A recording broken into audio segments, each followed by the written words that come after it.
अब आप कबीर साहब की वाणी में सृष्टि रचना को सुन रहे हैं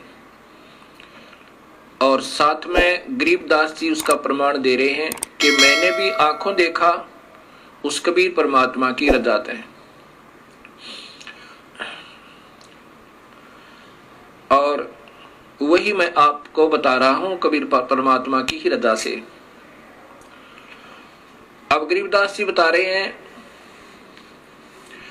पीर पैगंबर कुतुब ओलिया सुर नर मुनिजन ज्ञानी, इत्या को तोरा ना पाया चमके बंधे प्राणी। ये पीर पैगंबर कुतुब ओलिया ये तो मुसलमानों के अंदर कहा जाता है और उन्हीं को सुर नर मुनिजन ज्ञानी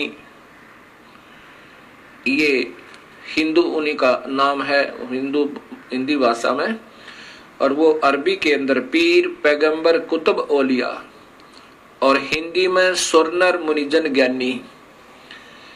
एत्या को तो राना पाया जमके बंदे परानी। इनको तो प्रभु की भक्ति से यथार्थ प्राप्त नहीं हुई और ये इस जम यम अर्थात काल साधना में ही बंधे हुए हैं।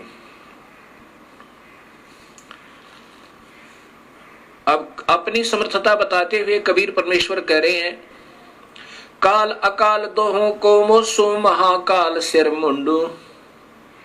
इस काल और अकाल ये परब्रह्म अर्थात काल के दो अर्थ होते हैं। एक तो काल जो खाता है, एक अकाल जो नहीं खाता है। एक काल होता है दुर्भिक्ष, एक काल जिसका विनाश होने वाला हो और अकाल जिसका विनाश कभी ना हो। ये एक ही शब्द के कई अर्थ बनते हैं।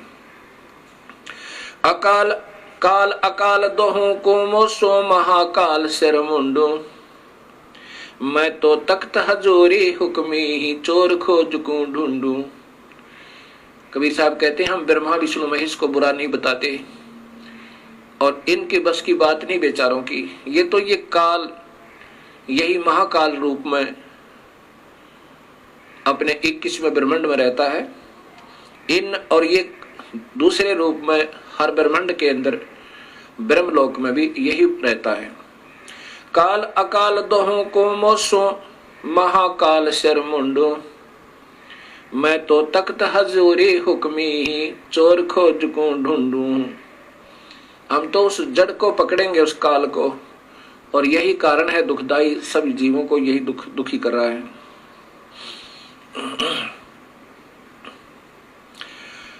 मुल्ला माया मग में बैठी हंसा चुन चुन खाई। ज्योत स्वरूपी कहे निरंजन मैं ही करता बाई। ये काल अपनी माया के द्वारा सभी को उलझा के और सभी हंस आत्माओं को, जीव आत्माओं को चुन चुन कर खा रहा है। 1 लाख जीवों का आहार प्रतिदिन कर रहा है। मुल्ला माया मग में बैठी हंसा चुन चुन खाई। ज्योत स्वरूपी कहे निरंजन मैं ही करता बाई। इस काल की द्वारा बिछाया हुआ जाल, ये माया इन सब जीवों को उलझा के, प्रथम तो ये त्रिगुण रूपी माया ब्रह्मा विष्णु महेश के द्वारा जीव को उलझवाता है। उसके बाद ये और जो मूल प्रकृति शेरा वाली के द्वारा इस जीव को उलझवाता है, क्योंकि ये सभी इस काल के वश हैं। इन विचारों का कोई दोष नहीं। ये ज्योत स्वरूपी कहे निरंजन मैं ही करता बाई, ये अनजान आत्माओं को के ऊपर प्रभु बना हुआ है, लेकिन ये प्रभु नहीं है। ये स्वयं भी कहता है 15वें गीता जी के 15वें अध्याय के 16, 17 और 18 श्लोक में। 16 श्लोक में लिखा है कि 2 भगवान हैं, क्षर ये ब्रह्म, क्षर पुरुष, और अक्षर पुरुष ये परब्रह्म। इसी प्रकार 2 स्थिति जीव की है। ये जीव रूप में तो अविनाशी है और ये स्थूल शरीर के अंदर नाशवान है, चाहे ये चाहे ब्रह्मा बना है, चाहे विष्णु बना है, चाहे शिव बना है, और चाहे कोई राजा बना है या रंक बना है या कोई पशु बना है, पक्षी बना है, ये स्थूल शरीर है, ये तो नाशवान है इन प्राणियों का, और जीवात्मा रूप में ये अविनाशी कहलाते हैं। अब ये है गीता जी के अध्याय नंबर 15 का श्लोक नंबर 16 का अनुवाद। और 17वें श्लोक में लिखा है कि वास्तव में अविनाशी, वास्तव में भगवान तो इन दोनों से भी न्यारा है। क्षर नाशवान, अक्षर कुछ अविनाशी। जैसे एक तो कप हो सफेद मिट्टी का बना हुआ, जिसको चीनी का कप कहते हैं, जिसे चाय पीते हैं, और दूसरा हो स्टील का। वो सफेद मिट्टी का बना हुआ कप तो बिल्कुल नाशवान है, शीघ्र ही विनाश को प्राप्त हो सकता है कभी भी। और स्टील लोहे का जो बना हुआ है इस्पात का कप, वो स्थाई समझो कुछ, उससे बहुत स्थाई। किससे? चीनी वाले कप तय, लेकिन वास्तव में भी वो स्थाई नहीं है, क्योंकि लोहे को जंग लगेगा और कभी आने वाले समय में, ठीक है काफी समय लग जाता, फिर भी वो विनाश को प्राप्त होगा, मिट्टी बन जाएगी। परंतु एक सोने का कप हो, अब सोने के कप का विनाश नहीं होता, सोने का अस्तित्व समाप्त नहीं होता, ना जंग लगता है, ना काई लगती है, ना वो नाशवान है। ऐसे ही तीन परमात्माओं का जिक्र गीता जी कर रही है और जो कि सत्य है। और वही परमात्मा जो वास्तव में भगवान कोई और है, और वही अविनाशी परमेश्वर वास्तव में अविनाशी है, वही तीनों लोकों में प्रवेश करके सबका धारण और पोषण करता है। अब जैसे 15वें अध्याय के गीता जी के ही प्रथम और द्वितीय श्लोक में लिखा है कि उल्टा लटका हुआ ये वृक्ष है अर्जुन, इसकी ऊपर को जड़ है, नीचे को ये टहनियां हैं, तीनों गुण रूपी, रजगुण ब्रह्मा, सतगुण विष्णु, तमगुण शिव जी।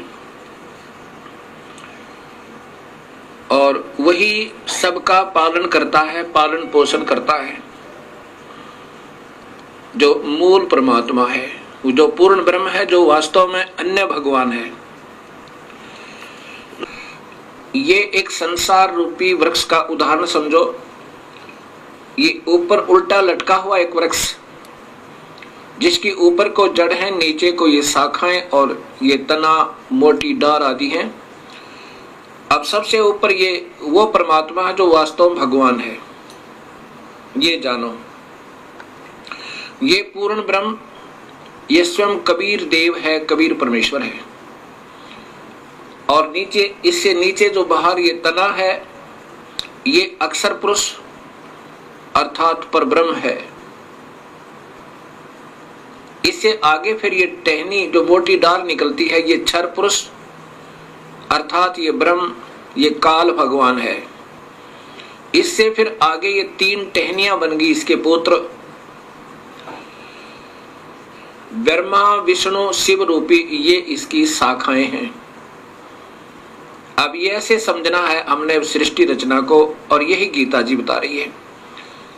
और ये पात रूप संसार, कबीर साहब कहते हैं अक्षर पुरुष एक पेड़ है, निरंजन वा की डार, और तीनों देवा शाखा है, ये पात रूप संसार। अब इसमें ये देखना है कि वास्तव में इसका पालन करता कौन है सारे वृक्ष का। ये मूल है, जड़ है, और ये जड़ है वो अन्य परमात्मा, वो पूर्ण ब्रह्म सत्य पुरुष कबीर साहब।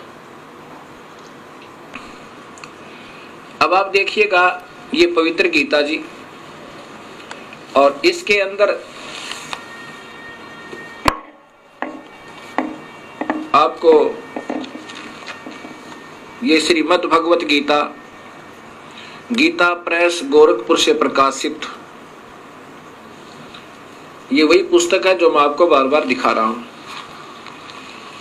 ये है श्लोक नंबर, अध्याय नंबर 15 के अध्याय नंबर 15 और ये श्लोक नंबर 16 है।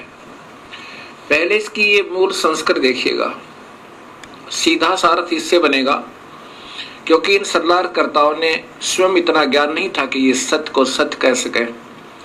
ये लिखा है, दुई इमौ पुरुषो लोके क्षर च अक्षर। इस पृथ्वी वाले लोक में दो भगवान हैं। दवी माने दो, दवी माने दो, इमौ माने इस, पुरुषो माने पुरुष, लोके माने संसार में, क्षर ये नासवान, ये क्षर ये ब्रह्म है, अक्षर ये पर ब्रह्म। द्वि पुरुषो, अक्षर पुरुष क्षर पुरुष, इन इस पुरुष को यहाँ दोनों स्थान पर लगेगा। ये एवं माने इसी प्रकार, और इसी प्रकार च, और इसी प्रकार क्षर सर्वाणी भूतानि कटुष्ट अक्षर उच्यते। इसी प्रकार जीव की दो स्थिति है। अब यहाँ इनके द्वारा टीका भी देखिएगा, ये श्री जयदयाल गोविंद का जी के द्वारा भाषा भाष्य टीका है। इस संसार में नासवान और विनाशी भी दो प्रकार के पुरुष हैं। यहाँ पुरुष माने भगवान लिखना था, प्रभु लिखना था। फिर इसी प्रकार सर्वाणी, सब संपूर्ण प्राणियों के शरीर तो नासवान है और जीवात्मा अविनाशी कहा है। अब ये तो क्षर और अक्षर की ज्ञान दिया। अब वास्तव में ये 17वां श्लोक बताता है, स्पष्ट लिखा है, उत्तम पुरुष है तो अन्य। वास्तव में उत्तम परमात्मा यानी इनसे भी श्रेष्ठ भगवान तो कोई और ही है, जिसको परमात्मा इति उदाहरते। इस पुरुष का अर्थ भी यही दे दिया कि वो पुरुष, वो वास्तव में भगवान परमात्मा है, इस प्रकार कहा जाता है।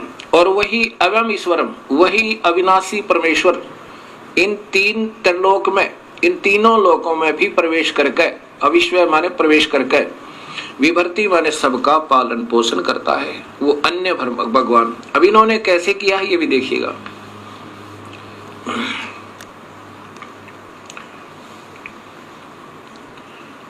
उत्तम पुरुष है तो अन्य ही है। इन्होंने भी स्पष्ट करने की कोशिश की है, यहाँ भगवान लिखना चाहिए था। उत्तम भगवान तो कोई अन्य है, प्रभु तो कोई अन्य है, तो तीनों लोकों में प्रवेश करके सबका पोषण कर, धारण पोषण करता है, अविनाशी परमेश्वर परमात्मा इस प्रकार कहा गया है। अब यहाँ सिद्ध कर दिया कि वही पुरुष यानी परमात्मा, उसी को परमात्मा भी कहते हैं, वही वास्तव में भगवान है। अब यही सिद्ध करना चाहता है दास ने कि गीता बता रही है कि परमात्मा कोई और है। ये स्वयं काल बोल रहा है गीता जी में, ये ब्रह्म बोल रहा है। अब 18वें श्लोक में स्पष्ट है, ये स्वयं काल भगवान कह रहा है कि क्योंकि मैं, यहां लो,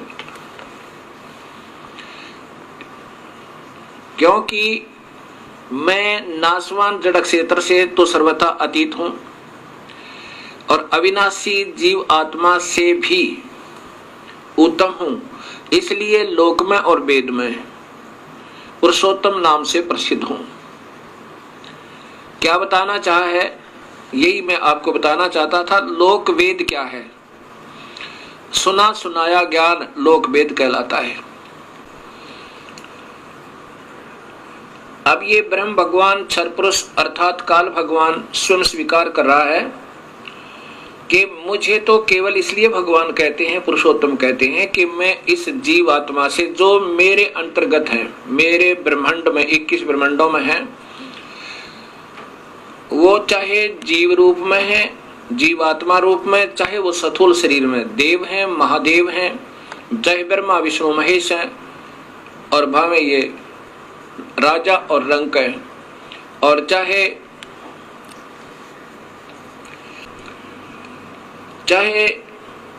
राजा है चाहे रंक है, ये जितने मेरे अंतर्गत प्राणी हैं, इनके ऊपर मैं प्रभु हूं, इनसे तगड़ा हूं, इसलिए मुझे पुरुषोत्तम कहते हैं। ये लोक वेद का अर्थ होता है। लोक वेद का अर्थ होता है कि सुने सुनाई कथाओं के आधार पर जैसे किसी क्षेत्र में किसी की पूजा है, किसी क्षेत्र में किसी देव की पूजा है, कोई किसी प्रकार साधना कर रहा है, कोई किसी प्रकार साधना कर रहा है। इन साधनाओं को लोक वेद कहते हैं, जो शास्त्रों के विरुद्ध है, जिसका शास्त्रों में प्रमाण नहीं है, या ज्ञान है तो वेदों में तक ही ज्ञान है, वेदों के आधार पर ज्ञान है। जैसा ऋषियों को ज्ञान हुआ कि ब्रह्म ही सर्वशक्तिमान है, उनकी अपनी सोच थी। वेद में ऐसा नहीं है, ना गीता में ऐसा है। इन्होंने ही इस ब्रह्म को पूर्ण सर्वशक्तिमान मान के और लोक वेद बना दिए अपनी कथाओं के आधार पर। इसको सर्वस्वा सर्वशक्तिमान, जैसे ब्रह्मा विष्णु महेश को अजर अमर अजन्मा, इनके कोई माता पिता नहीं, ऐसा बना दिया। ये लोक वेद था, ये शास्त्र में प्रमाण नहीं था। शास्त्र को पढ़ा भी लेकिन ना समझने के कारण जो लोक वेद बन गया। ऐसे कहा कि मैं तो केवल लोक वेद के आधार पर पुरुषोत्तम कहलाता हूं, क्योंकि ऋषियों को पूर्ण ज्ञान नहीं हो पाया। वेद भी पढ़े और उसमें पूर्ण परमात्मा के महत्व जैसा ही इस ब्रह्म को जानकर इसकी ही साधना ओम नाम के जाप से करते रहे। तो यह स्पष्ट कह रहा है कि मुझे जो ऐसा, मैं इसलिए प्रभु माना जाता हूं, और जो मुझे ऐसे परमात्मा मान रहा है अपने ही ज्ञान से, वास्तव में उसको ज्ञान सही नहीं है, तो वो मुझे ही हमेशा भजता रहता है। और ये अनमोल शास्त्र मैंने तेरे से बता दिया, रहस्य युक्त। भगवान रहस्य युक्त क्यों कहा? जब ज्ञान है तो स्पष्ट सबके सामने ही आना चाहिए था। रहस्य युक्त क्यों कहा? क्योंकि ये हमेशा हर जीव को गुमराह करने की चेष्टा करता है। अभी इसी गीता जी के अब 19 और 20 श्लोक आपको फिर दिखाता हूं। ये गीता अध्याय नंबर 15 है, श्लोक नंबर 19। इसमें देखिएगा, हे भारत, जो ज्ञानी पुरुष मुझको इस प्रकार पुरुषोत्तम जानता है, जैसा कि 18वें श्लोक में आपने सुना, वह सर्वज्ञ, सब प्रकार से निरंतर, माम माने मुझे ही, ये वासुदेव इन्होंने अपनी तरफ से लिख दिया, सीधा अर्थ है माम माने मुझको ही, भजती माने भजता है। जो सुने सुनाए ज्ञान के आधार पर मुझे प्रभु मान रहा है वो मुझे ही भजता है, अर्थात पूर्ण परमात्मा को नहीं भजता। अब 20वां श्लोक देखिएगा, ये इस अध्याय का अंतिम श्लोक है। हे निष्पाप अर्जुन, इस प्रकार यह अति रहस्य युक्त गोपनीय शास्त्र मेरे द्वारा कहा गया, इसको तत्व से जानकर ज्ञानवान और कृतार्थ हो जाता है। अब जो सच्चाई मैंने बता दी, ये काल भगवान कह रहा है। इस प्रकार जो सही समझ जाएगा कि मैं परमात्मा नहीं हूं और वास्तव में प्रभु कोई और है, ऐसे जो समझ जाता है ये गुप्त से गुप्त ज्ञान, रहस्यमय ज्ञान को, तो वो फिर समझो पूर्ण ज्ञानी हो गया। और फिर वही अपने हिसाब से साधना करता है। अब इसी गीता जी के 15वें अध्याय का प्रथम और द्वितीय श्लोक ये स्पष्ट करता है कि उल्टा लटका हुआ वृक्ष, ये देखिएगा, यही पंचोदश अध्याय चल रहा है, 15वां अध्याय, ये ऊपर देखिएगा, अथ पंचदशो अध्याय, इसमें प्रथम और द्वितीय श्लोक में लिखा है, ऊर्ध्वम मूलम अधः शाखा अश्वत्थम प्राहु अयम छंदासी अस्य प्राणी प्रणानी ये तम वेद सह वेदवितः। ये उल्टा लटका हुआ, ऊर्ध्व मूलम माने ऊपर को जड़ वाला, अधः माने नीचे को शाखाएं वाला, ये मजबूत एक वृक्ष कहा है, संसार रूपी वृक्ष समझो। और छंदासी अस्य प्रणानी, अर्थात इसके वेद आदि भी इसी का गुणगान करते हैं। और उस तम माने उस अज्ञान अंधेरे में छुपे हुए उस परमेश्वर के, वेद माने ज्ञान को जो सही जान लेता, स वेदवित है, वेदवित, वह वास्तव में ज्ञानी है। अब ये तो सीधा सा बना है, आगे देखिएगा श्लोक नंबर 2। श्लोक नंबर 2 इसमें लिखा कि इस वृक्ष की तीनों गुण प्रवदा उस वृक्ष की, ये देखो ऊपर में, उस संसार वृक्ष की तीनों गुण रूप रजगुण ब्रह्मा, सतगुण विष्णु, तमगुण शिव जी। ये तो वैसे इन्होंने अपने तुक मारा है। तीनों गुण रूपी विषय पर वाला शाखा, विषय विकारों की ये शाखाएं, तीनों गुण रूपी विषय विचारों की शाखाएं अधः माने नीचे और ऊर्ध्व माने ऊपर सर्वत्र फैली हुई है। मनुष्य लोक में भी, और ये मनुष्य लोक में कर्मानुबंधनी मूलानी, ये मूल कारण है, जड़े हैं ये वास्तव में इस कर्मों को में बंधन की तीनों गुण। मूलानी नीचे और ऊपर सभी लोकों में व्याप्त हैं। अब क्या हुआ कि ये तीन गुण रूपी सतगुण विष्णु और तमगुण शिवजी रूपी ये तीनों शाखाएं इस मनुष्य लोक में इन जीवों को कर्मानुबंधनी मूलानी, कर्मों में बांधने की मूल है, कारण जड़ है। अब इस प्रकार इस गीता जी के ज्ञान को हम समझ के और फिर आगे चलेंगे, तब हम इसको सही ढंग से समझ पाएंगे। क्या बताया?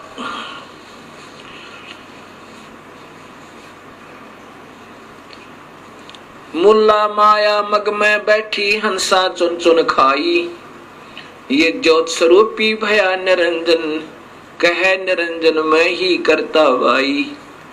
अब ये कह रहा ना कि मैं तो केवल इसलिए भगवान हूं, प्रभु हूं कि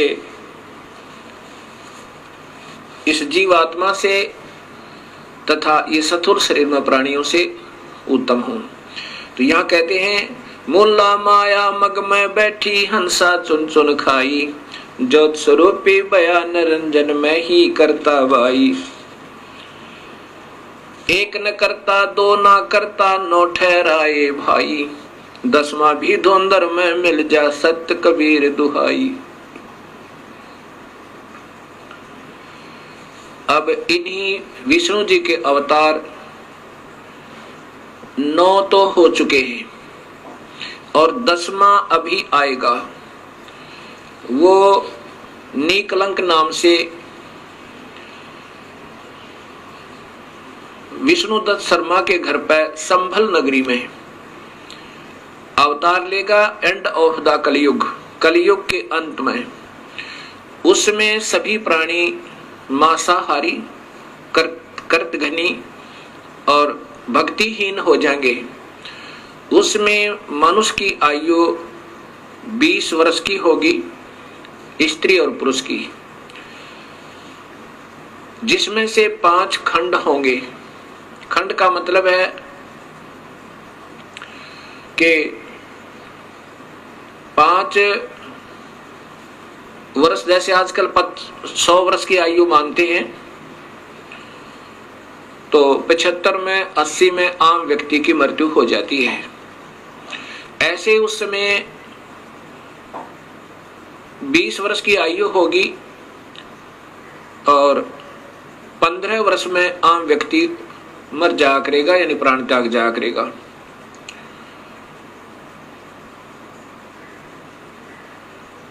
उसमें 5 वर्ष की लड़की के बच्चे उत्पन्न होने प्रारंभ हो जाएंगे और कुल कद जो है, हाइट मानव की ज्यादा से ज्यादा 1.5 या 2 फुट होगी। ऐसे बिल बना करके रहा करेंगे, सब मांसाहारी होंगे। उसमें पृथ्वी के अंदर उपजाऊ अंश नहीं रहेगा। उन कृतघ्नी प्राणियों को समाप्त करने के लिए ये काल अपना ही कोई वहां गण, जैसे 10वां अवतार कौन आएगा? ये राजा हरिश्चंद्र जो कलयुग में बड़े महान पुरुष हुए हैं, उन्होंने प्रभु के लिए अपने बच्चों को भी बेच दिया, अपनी पत्नी को भी बेच डाला लेकिन अपना सत नहीं हारा। इस प्रकार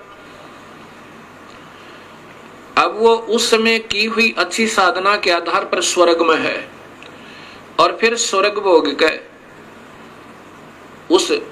उसी को फिर ये 10वां अवतार बना के ये काल भेजेगा, फिर उसके कर्म बिगड़वा देगा। यहाँ पर वो सबको खत्म करेगा। जैसे परशुराम जी ने अक्षत्रियों को काट डाला, उसको शक्ति दे दी काल ने, और ऐसे ही महाभारत का जब युद्ध करवाना था, अर्जुन को शक्ति दे दी काल ने, और जब वो अनर्थ हो लिया फिर वो छीन ली, और फिर वो अर्जुन बिल्लों ने पीटा, और वो गांडीव धनुष नहीं चला उससे। तब वो स्वयं अर्जुन कहता है कि मेरे को भगवान कृष्ण ने छल लिया, युद्ध करवाना था तब तो शक्ति दे दी, अब मेरे से ये धनुष नहीं चल रहा।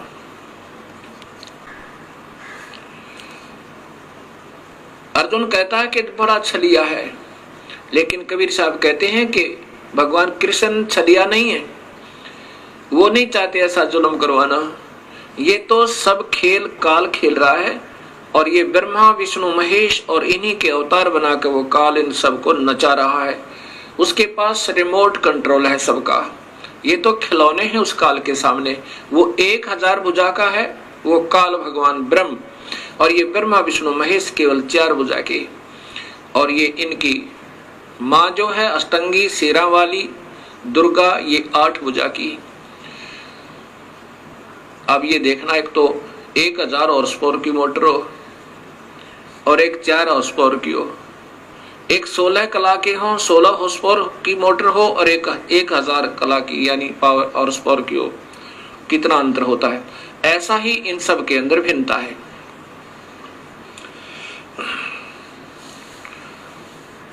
तो इस प्रकार ये काल सभी को नचा रहा है, और वो 10वां जो अवतार आएगा राजा हरिश्चंद्र, यहाँ इन सब कर्तघनी प्राणियों को मार डालेगा, और वहां जितनी हत्या वो करेगा उसके पाप कर्मों को उसकी ही अकाउंट में लिख दिया जाएगा। और जब ये अवतार यहाँ अपना 10वां पूरा कार्य करके चला जाएगा या उछल कूद के, फिर इसको नरक में ठोका जाएगा जब इसके पुण्य अक्षीण हो जाएंगे। ऐसे ये काल सबको धोखा देके अस्थायी सुख दिखा के इन सबको नचा रहा है, ऐसा कबीर परमेश्वर बताना चाहते हैं। 88 दीप मुनीश्वर बंदे मुल्ला डोरी। इस काल की ही माया के अंदर फंसे हुए हैं कौन कौन? 88,000 ऋषि और 33 करोड़ देवता, 9 नाथ 84 सिद्ध, और ये ब्रह्मा विष्णु महेश जैसी पुण्यात्मा भी ये काल की ही डोर के बंधे हुए हैं, इनसे बाहर नहीं है। 88 दीप मुनीश्वर बंदे मुल्ला डोरी, इतम जमका तलबाना चलियो पुरुष किशोरी। इन इतनों में तो 21 ब्रह्मांड में तो काल ही का तलबाना अर्थात हुक्म चलता है। मुल्ला का तो माथा दागू सत की मोर करूंगा, हंस द्वीप को हंस पुरुष दीप को हंस ले जाऊं, दरा न रोकने दूंगा। अब कबीर परमेश्वर कहते हैं कि इस काल की मुल्ला माया अर्थात सब माया को मैं काट दूंगा, और अपने हंस को सतलोक में पुरुष दीप में पूर्ण परमात्मा वाले लोक में ले जाऊंगा, रास्ता नहीं रोकने दूंगा। मैं साथ रहूंगा अपनी पुण्यात्मा के, जो सत भक्ति मेरे पूरे हंस से पूरे संत का नाम लेकर के और वही 3 मंत्रों के जाप से विधिवत साधना अंतिम श्वास तक करता रहेगा। हम तो बंदी छोड़ कहां धर्म राय है चकवे, सतलोक की सकल सुनावा वाणी हमारी अखवे। 14 भवन गवन है मेरा जल थल में सर्वंगी, खालक खलक खलक में खालक अवगत अचल अवंगी। अगर अलील चक्र है मेरा जहां से हम चल आए, 5 पर परवाना मेरा ये बंद छुटा मन दाए। इन 5 के ऊपर मेरा तलवाना, मेरा हुक्म चलता है।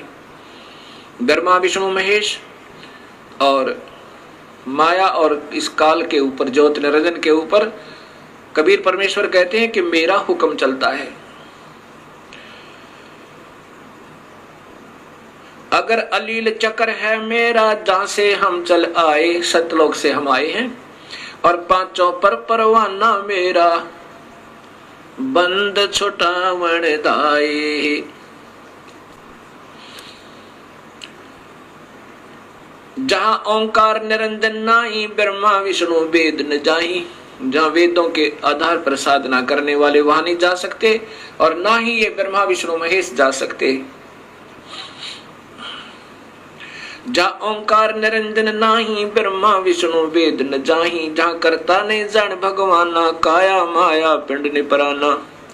पांच तत्व गुण तीनों गुण नाही, जहां काल द्वीप और नहीं झाई। अमर करूं सतलोक पठाऊं, ताते बंदी छोड़ कहाऊं। बंदी छोड़, बंधन छुटवाने वाला, पाप कर्मों को काटने वाला वो कबीर परमेश्वर कहता है कि अमर करूं, ऐसे लोक में ले जाऊं ये सत सार नाम और सत नाम देकर, वहां से फिर तेरा मरण नहीं होगा। अमर करूं और सतलोक पठाऊं, सतलोक ले जाऊं, भेज दूं। इसलिए मैं बंदी छोड़ कहलाता हूं, ताते बंदी छोड़ कहूं। जैसे यजुर्वेद के 5वें अध्याय के 32वें श्लोक में स्पष्ट लिखा है कि वो कबीर परमेश्वर है जो इस काल की बंधन से छुटवाता है, और वो आकार में है।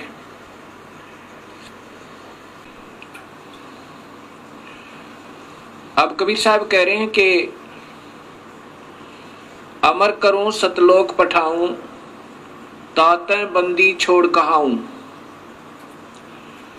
बंदी छोड़ का अर्थ होता है बंधन से छुटवाने वाला, काल की कारागार से छुटवाने वाला। अब ऋग्वेद आपको बताएगा कि वो बंदी छोड़ कौन है, ये आपके यजुर्वेद बताएगा। ये यजुर्वेद आपको दिखाते हैं।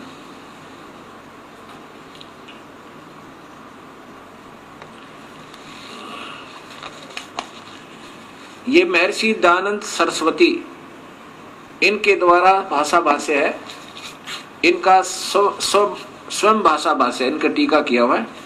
और ये श्लोक नंबर 32वां अध्याय नंबर 5 का श्लोक नंबर 32 आप देखिएगा।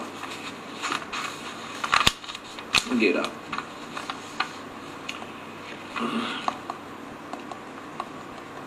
ये देखिएगा, ये है श्लोक नंबर 32 अध्याय नंबर 5 पंचमो अध्याय और श्लोक नंबर 32। ये देखिएगा, ये है उसी गसी कबीर अंगारी असी। बंबारी बंबारी बंबारी माने बंधनों का शत्रु। अवेसुरोसी दो वसवान सुधन्यो रसी मार जालिये। सम्राट असी कृशानु प्रसिद्धो असी पवमानो नभोसी। प्रतका मृष्टासी हव सूदन है रथ धामा असी सवर ज्योति। अब इन्हीं के द्वारा, महर्षि जी के द्वारा ही इनके शब्दों में सुनिए पहले तो। हे जगदीश्वर, जिस कारण आप उशीक माने कांतिमान, असी माने हैं, अंगहारी माने खोटे चलन वाले जीवों के शत्रु। अंग का अर्थ होता वास्तव में पाप। वापस लेना। अंगहारी का अर्थ होता पाप, अरि माने शत्रु। अंग माने पाप, अरि माने शत्रु। पाप क्या शत्रु, पाप काटने वाले, खोटे कर्म। ये छोटे खोटे चलन नहीं, ये सीधा अर्थ है अंगारी माने पाप कर्मों को काटने वाले। कबीर, ये कबीर है। ये कबीर को यहाँ कबीर ही लिखना था। कबीर असी माने है, वो पाप काटने वाला कबीर है। आगे देखिए, फिर स्वयं स्वीकार करते हैं बंबहारी, बंधनों का शत्रु, बंधनों के शत्रु। वह तारादि तंतुओं के विस्तार करने वाले, ये तो इन्होंने अपना बना दिया। सीधा बंभर माने भंवरे की तरह विषय वासनाओं के बंधन में बंधे हुए काल के जाल में। ये बंभारी माने बंधनों के शत्रु, बंभर माने भंवरे की तरह बंधे हुए बंधनों में, विषय वासनाओं के बंधनों में, उनको काट के इस काल की कैद से छुड़ाने वाले ये परमात्मा कबीर है। कौन है? वो कबीर है। और वो कहाँ रहता है? ये देखो, वो रत धामा, ये स्वयं कहते हैं वो सत धाम युक्त, असी माने है, वो सतलोक में रहता है। अब यहां फिर ऊपर देखना, ये मूल संस्कृत सीधा अर्थ लिखा है कि उसी गसी कबीर, ये स्पष्ट कबीर शब्द है। कबीर अंगारी असी, पाप काटने वाले कबीर हैं। और बंभारी माने बंदी छोड़, बंधनों के शत्रु कहो या बंधन छोड़वाने वाले बंदी छोड़ कहो, हम उनको बंदी छोड़ कहते हैं। इसलिए कबीर परमेश्वर कह रहे हैं कि अमर करूं सतलोक पठाऊं, ताते बंदी छोड़ कहाऊं।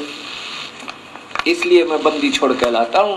अमर करूं और काल के जाल से जीव को छुटवा कर सतलोक ले जाता हूं। अब गरीबदास जी, वही कबीर परमेश्वर की प्यारी आत्मा, अपने प्रभु की समर्थता कैसे बताते हैं और इस काल के जाल को कैसे समझाना चाहते हैं।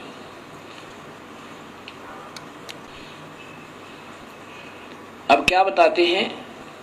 माया अर्थात ये प्रकृति देवी और इसके काल के वश होकर ये और ये काल दोनों अपने ही प्राणियों को अपने आप ही पैदा करके और स्वयं ही खाते हैं। माया आद निरंजन भाई, अपने जाए आप खाई। ब्रह्मा विष्णु महेश्वर चेला, ओहम सोहम का है खेला। ये ब्रह्मा विष्णु महेश, ये तीनों इसी के अधीन हैं। ये बेचारे इस काल के वश हैं। और ये ओम सोहम का है खेला। ओम ये माया है और ये काया समझो, और इसमें जीव इस काया के अंदर इन्होंने फंसा रखा है। शिखर सुन में धर्म अन्यायी, जिन शक्ति डायण मैल पठाई। शिखर सुन में ये धर्म, ये काल अन्यायी कहा है कि इसने किसी को भी सत्य नहीं बता रखा, सबको धोखे में देकर रखता है। अभी आप देखिएगा ये 21 ब्रह्मांड का चित्र, ये शिखर शून्य में, यहां देखो ये 21 ब्रह्मांड का, इस काल के ब्रह्मांडों का चित्र है। ये ज्योत निरंजन काल ब्रह्म के 21 ब्रह्मांड का लघु चित्र। ये काल यहां बैठा है। ये एक महाब्रह्मांड में, इसने 4 महाब्रह्मांड बना रखे हैं काल ने, और इसमें 5 ब्रह्मांड का एक ग्रुप बना रखा है, एक समूह बना रखा है। इनमें सभी प्राणियों को नचा रहा है और स्वयं ये 21वें ब्रह्मांड में, स्वयं शिखर में, सबसे ऊपर चोटी में ये काल निरंजन अपने निज लोक में रहता है। और यहाँ पर ये तपस्विला है, ये सब जीवों को फूल कर खाता है। ये नकली लोक बना रखे हैं इसने, सतलोक की नकल करके। और यहाँ पर वो 12 दूतों को रखता है, जहाँ पर अपने नकली दूत बनाकर, संत बनाकर भेजता है, जो सब शास्त्र विरुद्ध साधना बताते रहते हैं। शिखर सोन में धर्म अन्यायी, युग काल अन्यायी, जिन शक्ति डायण मैल पठाई।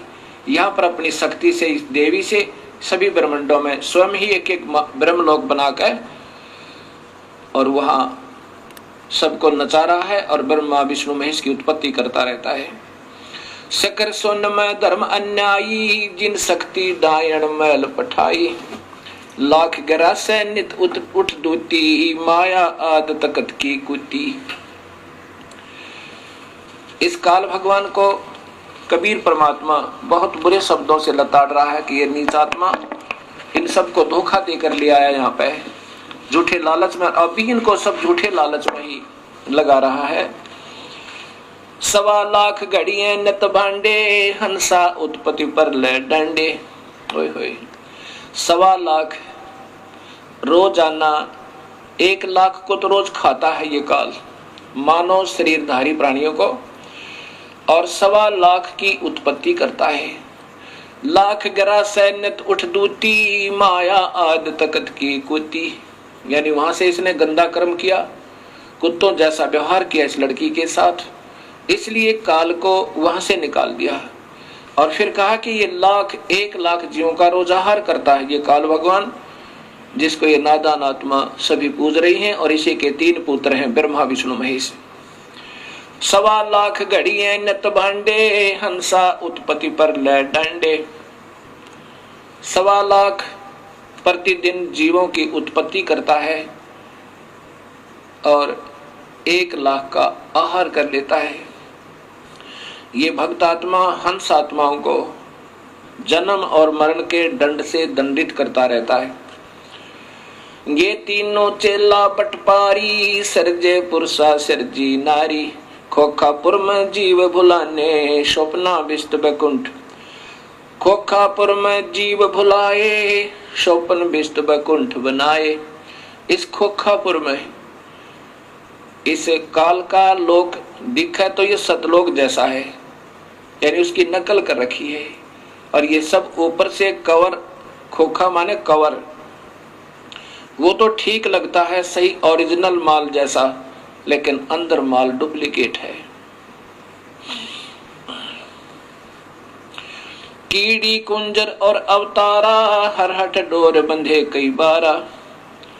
ये अरहट का कुआ लोई, यागल बंधा है सब कोई। ये अरहट माने रहट का, एक रहट होता है एक कुएं के अंदर वेल, और उसमें एक चैन लगा करके एक पुली पे एक सर्कुलर लोहे का एक घेरा होता है, और उसके ऊपर बाल्टियां बकेट्स वो जड़ दी जाती है उस चैन के ऊपर, और फिर उसको बैल से चलाया करते थे कोल्हू की तरह। और फिर वो नीचे से बाल्टियां भरकर आती थी, ऊपर खाली हो जाती थी, फिर नीचे से भरकर आती थी, ऊपर खाली हो जाती थी। ऐसे ही ये भक्त आत्मा नीचे अपने पुण्य और पाप इकट्ठे करते हैं, ऊपर स्वर्ग के अंदर जाकर के उनको स्वर्ग और नरक में उन दोनों को खाली करके फिर 84 लाख जोनियों के कष्ट को फिर उठाते रहते हैं।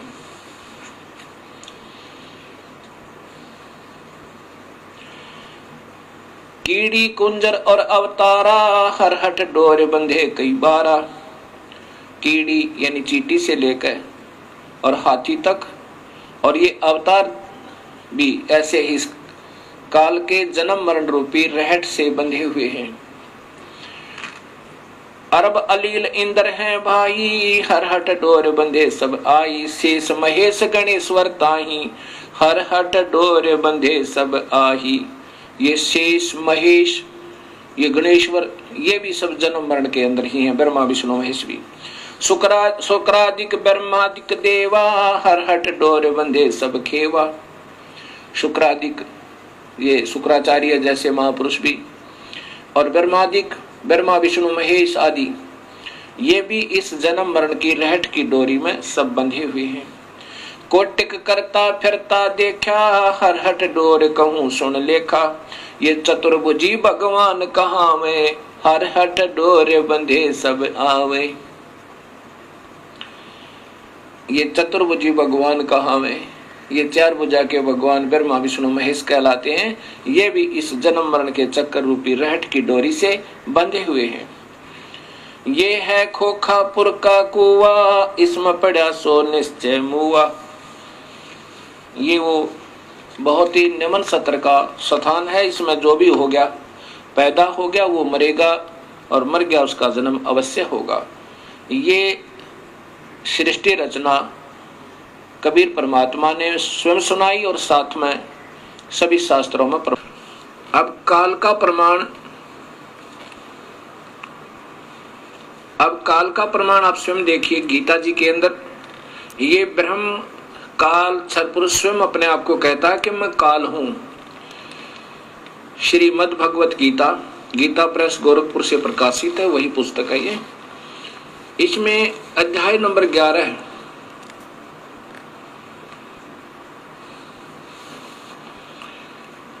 के श्लोक नंबर 31 में, ये 32 है और 31 में अर्जुन पूछ रहा है कि मुझे हे भगवान, हे उग्र रूप वाले, जब इन्होंने विराट रूप दिखाया, 1000 भुजा का, 1000 आंखें आदि आदि, तो अर्जुन पूछ रहा है कि मुझे बतलाइए आप उग्र रूप वाले कौन हैं? हे देवों में श्रेष्ठ, आपको नमस्कार हो, प्रसन्न होइए। आध्यम, आध्यम का अर्थ होता है यम माने आदि माने पुराना, यम माने काल। हे वास्तव में काल रूप, इन्होंने आदि पुरुष लिखा। भवंत, आपको विश्व रूप से विशेष रूप से जानना चाहता हूं, क्योंकि आपकी प्रवृत्ति को नहीं जानता।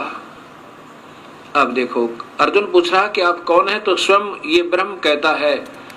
श्री भगवान वाच, नीचे देखिए,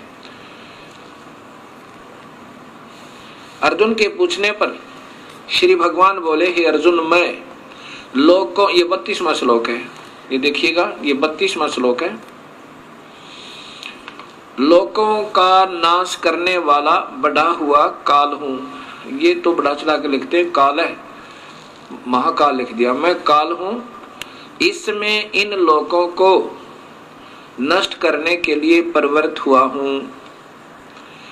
हे ये जो प्रतिपक्ष की सेना में स्थित योद्धा लोग हैं, ये तेरे मारे बिना भी, ये देखिएगा कि जितने ये वे सब तेरे मारे बिना भी नहीं रहेंगे, इन सब का नाश हो जाएगा। अब यहां फिर देखिएगा, ये कहते हैं कि मैं अब प्रवृत्त हुआ हूं। प्रवृत्त हुआ हूं मतलब मैं प्रकट हुआ हूं, ये स्वयं कहते हैं। फिर देखना, लोगों का विनाश करने वाला, लोगों को विनाश करने वाला बढ़ा हुआ काल हूं। स्वयं स्वीकृति दे रहे हैं कि मैं काल हूं, इसमें इन लोगों को नष्ट करने के लिए प्रवृत्त हुआ हूं। अर्थात प्रवृत्त हुआ हूं क्यों कहा? क्योंकि भगवान श्री कृष्ण नहीं थे। अपनी सिद्धि से काल श्री कृष्ण जी के शरीर में प्रवेश कर गया, और जो प्रतिपक्ष की सेना में स्थित योद्धा लोग हैं, ये तेरे मारे बिना भी मैं मर जाएंगे, मैं इनको खत्म कर दूंगा। अब आप देखिएगा, ये विष्णु महापुराण, इसमें स्वयं स्वीकृति दी है कि विष्णु का, अर्थात ये काल ही महाविष्णु, महाब्रह्मा, महाशिव रूप में ये डबल रोल करता है, स्वयं ही रोल करता है। गीता प्रेस गोरखपुर से प्रकाशित श्री विष्णु महापुराण, श्री विष्णु पुराण, इसके अंदर देखिए, ये संस्कृत भी साथ है, यहां से देखिएगा। हे द्विज, परब्रह्म का प्रथम रूप पुरुष है, यानी ये दिक् काल जो है ये ब्रह्म है। परब्रह्म तो ये वैसे तुक्के मारा अपने हिसाब से अनजानपने में। ब्रह्म का प्रथम रूप तो पुरुष है। अव्यक्त और व्यक्त, ये इनकी अपनी सोच है। व्यक्त, अव्यक्त और व्यक्त। अव्यक्त माने ये प्रगट आकार में नहीं आता, और व्यक्त व्यक्तिगत रूप यानी प्रगट होकर ये ब्रह्म लोक में रहता है, चतुर्भुज रूप में, महाब्रह्मा महाविष्णु रूप में। उसके अन्य रूप हैं। अव्यक्त माने निराकार, व्यक्त आकार। अव्यक्त ये किसी के सामने नहीं आता अपने वास्तविक काल रूप में, ये वहां 21वें ब्रह्मांड में आकार में ही रहता है।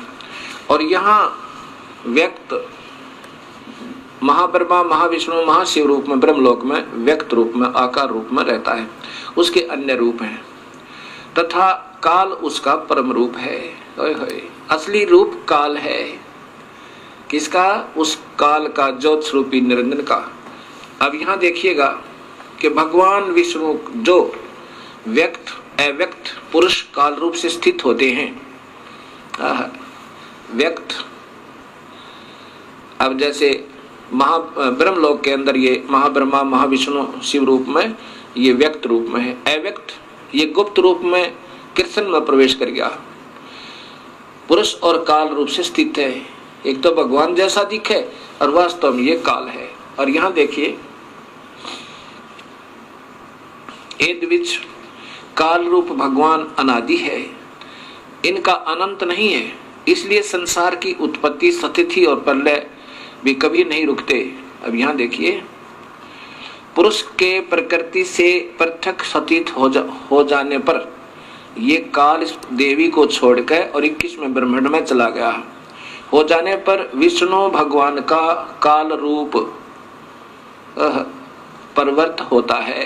ओए होए, स्पष्ट लिखा ये महाविष्णु से प्रारंभ होती है विष्णु पुराण, और फिर त्रिलोकीय विष्णु की महिमाओं से समाप्त होती है। अब यहाँ वो विष्णु भगवान का वो जिसको परब्रह्म लिखा वहां पर वो गलती से ये अपनी सोच से अब लिखा है कि प्रकृति से अलग हो जाने पर पुरुष के यानी काल भगवान के प्रकृति से पृथक हो जाने पर विष्णु भगवान का काल रूप परिवर्त होता है, यानी वो वास्तव में वहां काल रूप में रहता है 21वें ब्रह्मांड में।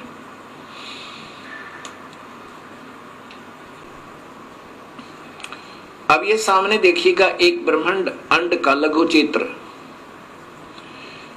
इसमें ये 7 लोक हैं नीचे के, ये पाताल लोक, ये अन्य लोक हैं उतल अवतल रसतल तुतल वितल अतल, और ये है पृथ्वी जिस पर हम बैठे हैं। और ये इधर देखिएगा ये इंद्र लोक है, ये स्वर्ग और नरक लोक है, ये धर्मराय का लोक है जहां पर सब प्राणियों का लेखा जोखा होता है, जो यहाँ का एक न्यायाधीश नियुक्त किया गया है काल भगवान के द्वारा। ये काल भगवान के तीसरे पुत्र शिव जी हैं, ये शिवलोक है। और ये प्रथम पुत्र ब्रह्मा है ब्रह्मा लोक में, और ये विष्णु जी का लोक है, ये सेकंड पुत्र ब्रह्मा काल का। और ये काल यहाँ रहता है व्यक्त रूप में, महाब्रह्मा महाविष्णु महाशिव रूप में, और ये प्रकृति देवी का अलग से लोक भी है, और फिर इसको यहाँ भी अपने साथ अपनी पुत्री रूप में रखता है। जब ये इनसे अलग हो जाता है, और यहाँ पर ये एक मानसरोवर भी है, और ये कबीर परमात्मा भी हर ब्रह्मांड में अपना अन्य रूप बनाकर, और इनका सतगुरु का भी एक स्थान यहाँ पर हर ब्रह्मांड में है। जो प्राणी इनकी सत भक्ति करते हैं, अगर वो पार नहीं होते तो उनको तब तक हर ब्रह्मांड में यहाँ रखता है, और फिर जब भक्ति युग आता है तो फिर उनको दोबारा जन्म दे देता है, और फिर अपने बच्चों को ढूंढ लेते हैं। अब ये एक ब्रह्मांड का चित्र है। अब 21 ब्रह्मांड का चित्र देखिए।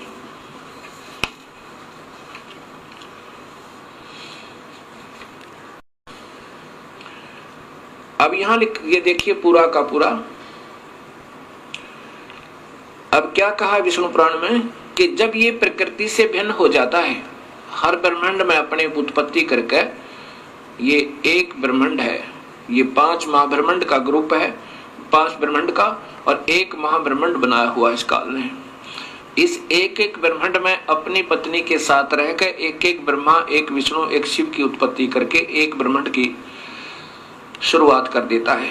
फिर इनसे भी अलग हो जाता है, फिर इनके साथ नहीं रहता, वो काल यहाँ रहता है। देखो कितना स्पष्ट किया है कि वो फिर काल रूप हो जाता है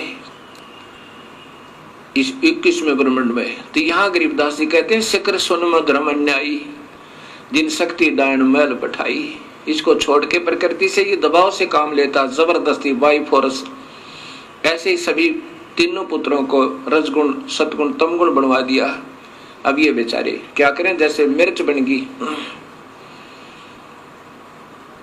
तो मिर्च का स्वभाव तो रहेगा ही, उसका क्या दोष बेचारी का। अब यहां देखिएगा कि आपको ऋग्वेद दिखाऊंगा, उसमें लिखा कि इस काल ने इन सभी 21 ब्रह्मांडों को ऐसे गोल आकार वृत्ताकार में सबको घेर के और उससे भी बाहर बैठा है, इनसे भी बाहर बैठा है, यहां बैठा है। अतितिष्ठन्त इनसे भी बाहर है, वृत्ताकार में गोलाकार में रोक के। अब ऋग्वेद दिखाता हूं सृष्टि रचना में। अब देखिएगा ये ऋग्वेद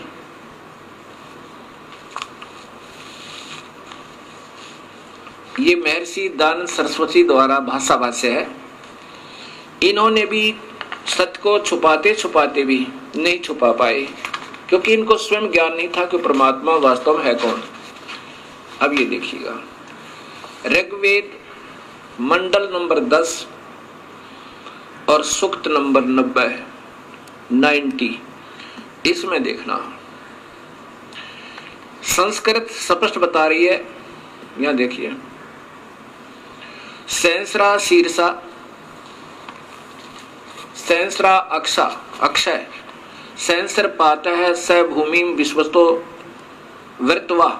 ये देखना वृत्वा अति तिष्ठन्त 10 उंगलम पुरुष है परमेश्वर। ये काल भगवान, पुरुष माने काल भगवान, क्योंकि अब सहस्रा शीर्षा संसार के सिरों वाला, सहस्रा संसार के नहीं 1000 सिर वाला, जैसे गीता में लिखा है हे सहस्रा बाहु सहस्रा अक्ष वाले, सहस्रा अक्षय और हजारों आंखों वाला, इन्होंने संसार की आंखों वाला लिखा है, जबकि सहस्र माने 1000 होता है। 1000 पात है, 1000 पैरों वाला सहस्रा पात। अब मैं जो बताना चाहता हूं कि ये क्या लिखा है, स माने वह भूमि, इस भूमि वाले पृथ्वी वाले लोकों में प्रकृति को विश्वता माने सब और से वृत्वा, ये वृत्वा माने गोल आकार में घेर के 10 उंगलम, इन्होंने 10 इंद्रियों लिखा नहीं, 10 उंगल माने इन 10 इनसे बाहर, यानी अपने पूरे काबू में करना। 10 उंगलम में माने पूरे काबू में करके। अतितिष्ठत यानी इनसे भी बाहर बैठा है। अब ये संस्कार दिखाई आपको। अब ये दास बताएगा वास्तव में इनका क्या सरलास बनता है। और फिर आगे इन्होंने किया है, इन्होंने की भाषा में सुनिए पहले। अब दूसरा श्लोक, जो उत्पन्न हो चुका है और जो भविष्य में उत्पन्न होगा, होने वाला है, और जो वर्तमान में है वह सब पुरुष ही है, और अमृता मोक्ष का स्वामी है, जो प्रकृति से बढ़ता है उसका भी स्वामी है। अब देखो ये परब्रह्म की महिमा है, वो ब्रह्म की महिमा थी। अब आगे देखिएगा, इन्होंने गोलमोल कर दिया। आगे देखो, एतावान इतनी ही इस पुरुष की जगत आदि विभूति है। स्पष्ट लिखा है कि एतावान इतनी ही इस पुरुष की महिमा अर्थात जगत आदि विभूति है, और पुरुष वह परमेश्वर तो यानी इस भगवान 1000 भुजा वाले थे तो वह परमेश्वर तो स्वयं लिख रहे हैं इससे भी बड़ा है। देखो महर्षि दानंद स्वयं 2 भगवान तो आप ही स्वीकार कर रहे हैं कि वो वास्तव में परमात्मा। पहले तो 1000 भुजा वाला भगवान, अब कहते हैं ये तो इतनी ही महिमा है उस भगवान की तो, लेकिन वो परमात्मा वह परमेश्वर अर्थात दूसरा कोई भगवान है वो इससे भी बड़ा है। हे मालिक, 2 भगवान स्वयं स्वीकार करते हैं और स्वयं कहते हैं भगवान है ही नहीं, निराकार है, एक ही प्रभु है, विश्वा समस्त भूत जात इसका एक पैर है, एक पैर है, पाद है, इसके 3 पाद ज्ञान प्रकाश दिदिनी दिवी है, ये अमृतम अविनाशी है।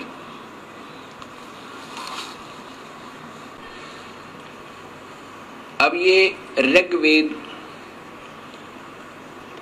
मंडल नंबर 10 और सूक्त नंबर 90 स्वयं महर्षि दानंद सरस्वती जी द्वारा भाषा भाष्य अर्थात इसका सरलार्थ है। और ये स्वयं ही प्रथम श्लोक में स्वीकार करते हैं कि परमेश्वर संसार के सिर वाला, सहस्रा शीर्षा, 1000 सिर वाला, 1000 भुजा वाला, 1000 आंखों वाला, ये काल भगवान है। और इसका वास्तविक अर्थ ये बनता है, इस दास ने किया है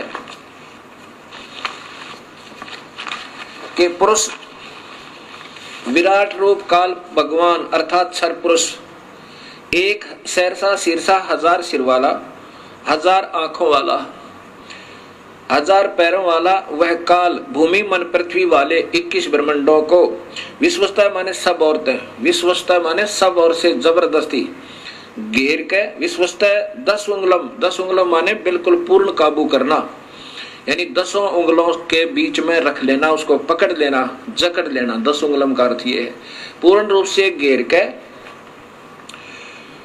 वर्तवा यानी गोल आकार में घेर के, अत्यतिष्ठत इससे भी बाहर उस काल लोक में ठहरा हुआ है। ये आपको अभी मैंने दिखाया था और ये फिर देखिए।